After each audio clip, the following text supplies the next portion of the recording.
Es interesante, pero mira, yo creo que deberíamos también esto proponerlo como un proyecto de ley para esta modificación en el Ministerio Público, porque yo he tenido fácilmente 5 rechazos, 5 revocatorias. Al final de cuentas, al fiscal le obligaron a imputar. Después lo acusaron y en el juicio oral ganamos. Entonces, tienes pros como el tiempo, hablando en términos de prescripción. Eso es muy bueno, es muy positivo porque todos los delitos prescriben con excepción de los que están claramente descritos que no. Entonces, ahí tienes un pro, son 2 años que has ido ganando. Entonces, sumado hasta el juicio y apelaciones, como les decía, de seguro eso haya prescrito. O sea, que se sienta seguro. Sí. Por otro lado, los alcances de la tuición jurisdiccional al fiscal departamental es debatible. No va directamente a él porque él no tiene esa función de emitir una resolución en etapa preparatoria a cargo del fiscal departamental. Él solo tiene la función de emitir la resolución para confirmar o revocar. Entonces, mira, es un vacío porque de repente sería bueno que en esta clase de casos también se genere como un límite para que no vaya y vuelva, no vaya y vuelva, porque yo te digo, tengo un caso que era ridículo, que por falta de un elemento de prueba que no se lo podía realizar por su naturaleza, por el tiempo que ya había pasado, entonces el fiscal departamental decía, no, que se lleve a cabo. Yo decía, no se va a poder, ya no está acá, no se puede haber, no puede haber el desfile identificativo. Entonces revocaban. Y al final optaron por hacer un desfile identificativo con su fotografía, algo que no está reconocido en el procedimiento. Correcto. Yo he planteado los recursos, pero bueno, al final en juicio gané. Entonces, igual eso ya está como prescrito, o sea que o ganaba en juicio o prescribía. Correcto. Doctor, hablando de los fiscales que imputan, sí, porque es su trabajo, porque sí, ¿usted cree para nosotros los litigantes que es una ventaja o una desventaja a esos fiscales que imputan sin valorar toda la prueba, que imputan, que acusan porque sí? Yo diría que lo más lógico es que nos ponen fácil la tarea como abogados defensores cuando tenemos fiscales que lamentablemente no cumplen con el principio de objetividad. Correcto. Y es lamentable, pero es una realidad. Yo voy a juicios donde me toca estar como acusación y veo que mi fiscal, que también está en representación del Estado, no va preparado, no convoca a su asignado al caso, no convoca a los peritos, no los prepara. Y lo más bochornoso es en juicio oral, cuando el tribunal o el juez de sentencia, bueno, en todo caso le llama la atención, observa conductas negligentes. Bueno, si tú eres abogado de la defensa, mejor para ti, generas más dudas razonables. Pero cuando eres acusador también te sientes un poco huérfano por parte del Estado, porque dices, no se lo toman en serio. Ahora tú puedes decir, ¿cuál es el origen del problema? ¿Qué podemos hacer? Lamentablemente el presupuesto, la falta de coordinación, deberían estar constantemente evaluados los fiscales y controlados. No hay eso y no existe. Entonces eso lo que hace es generarles a los pobres funcionarios un déficit en sus actividades y no pueden controlar los casos. Y ahora no voy a decir ridículo, pero podría ser hasta absurdo, es que el fiscal de la etapa preliminar y preparatoria no llega a ser el fiscal del juicio oral. Correcto. O sea, hay una división específica de los fiscales litigantes que solo van a juicio oral, como si fueran vamos a decir, los más calificados, porque se las saben todas y saben todos los casos y se supone que tendrían que saber muy bien, pero esta mañana no voy a ser muy drástico, pero el fiscal no tenía idea. Y yo le digo, vea esto, hay esta prueba, hay este testigo, y eso es muy lamentable, y eso se tiene que cambiar, pero bueno, esa es una organización ya desde la Fiscalía General del Estado. La Fiscalía desde sus famosas corporativas que vienen sufriendo de una descoordinación tremenda. Y bueno, ¿quiénes son los únicos que se ven afectados? La población. Las víctimas que acuden a fiscalía, que denuncian, que cambian de fiscal, no sabe el caso, lo hacen mal, no lo atiende como debería y es un desastre. Y tomando en cuenta este perfil de fiscales, ¿qué pasa con leyes arbitrarias como la 348 o la ley 1008 que básicamente con el acusado son muy rígidas, doctor? Ahí necesitaríamos días para hablar. Pero vamos a ser bien puntuales. No son leyes injustas. Yo no la calificaría como leyes injustas. De repente la ley 1008 quizás sí, porque la descripción y sobre todo la parte sustancial ya no está acorde, ¿no?, a nuestra realidad y sobre todo a los muchos casos de jurisprudencia que han ido rebatiendo esta misma ley. Entonces, a ver, empezaremos por la ley 348.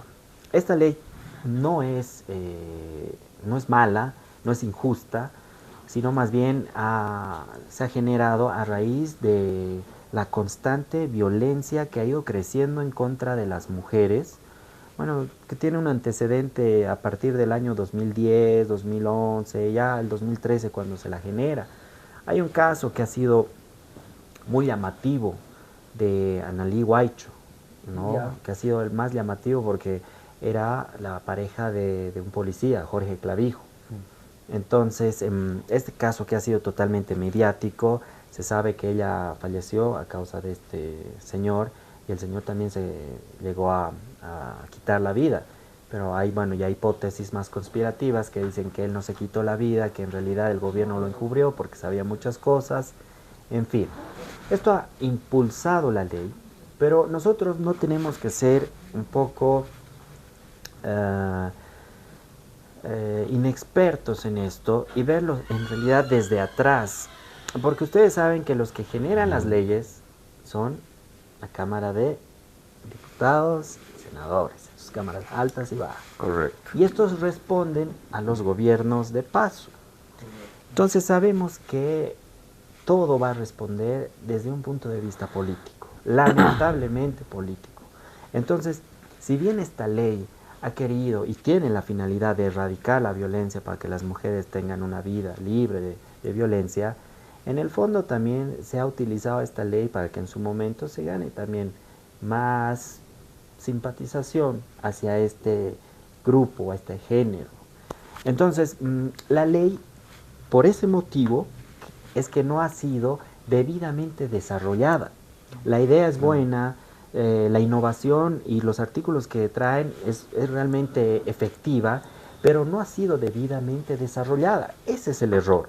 O sea, cuando digo que no ha sido debidamente desarrollada es porque no han participado abogados litigantes, no han participado un equipo interdisciplinario de psicólogos, psiquiatras, de repente médicos, que puedan ayudar para dar un punto de vista mucho más neutro, ¿no? Entonces, eso es lo que ha generado, por ejemplo, artículos que ya resultan ser abusivos, ¿verdad?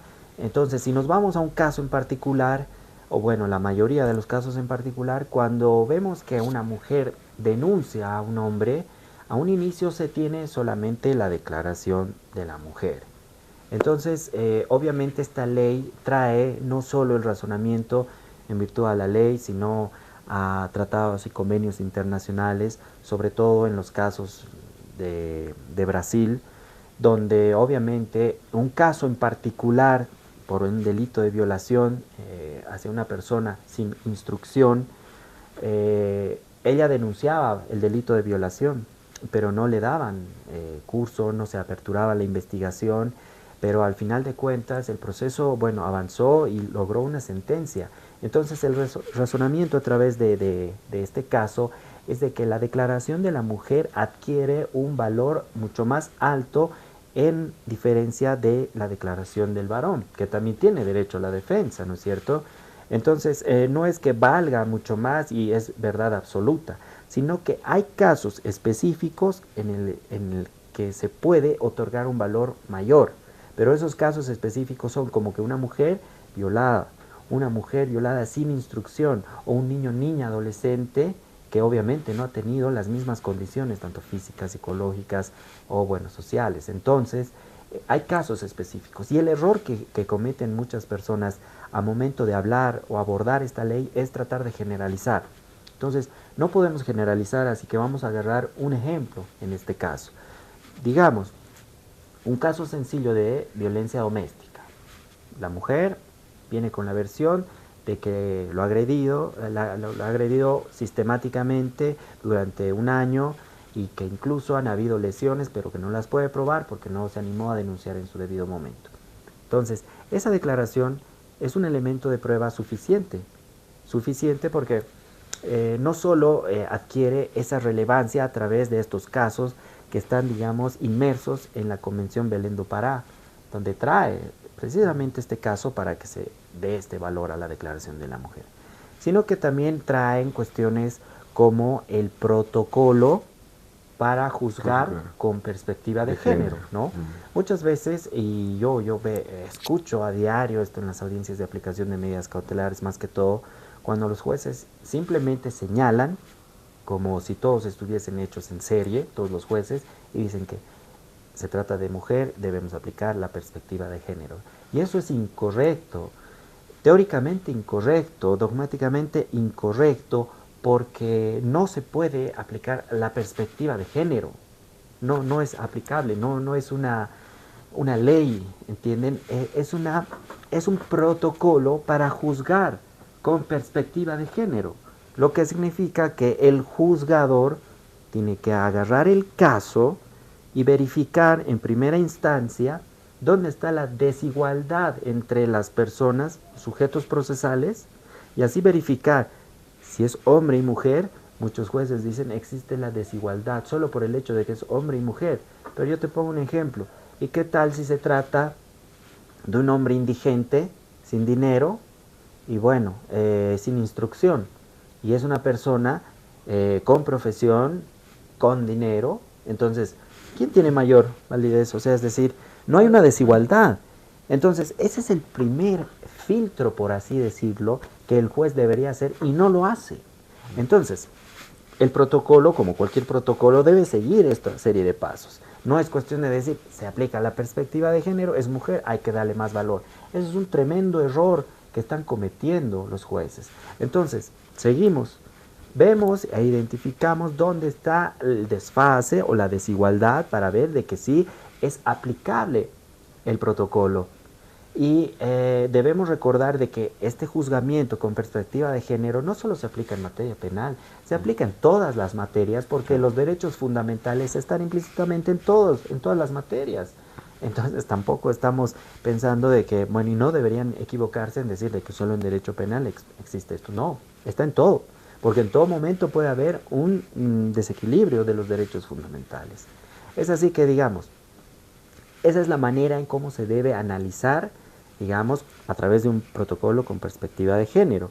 Y el enfoque interseccional que nos traen otros casos cuando hablamos precisamente de personas que no tenían instrucción o que son, digamos, personas que no saben leer y escribir y que son del campo y que de repente hasta tienen una deficiencia mental. Entonces, ese enfoque interseccional también se tiene que hacer esa aplicación. Pero la pregunta es, ¿lo hacen? No lo hacen, porque si lo harían en su momento y lo explicarían, ahí realmente uno podría decir, encontrar un verdadero argumento en relación al protocolo con juzgamiento de perspectiva de género y el enfoque interseccional. Aspectos que en realidad no lo hacen y yo les digo, sin margen de error. Lo que lamentablemente la mayoría de los juzgados de instrucción hacen es decir, que se debe aplicar la perspectiva de género, por tanto, se le debe dar la protección reforzada por parte del Estado. O sea, cuando en algunos casos no corresponde.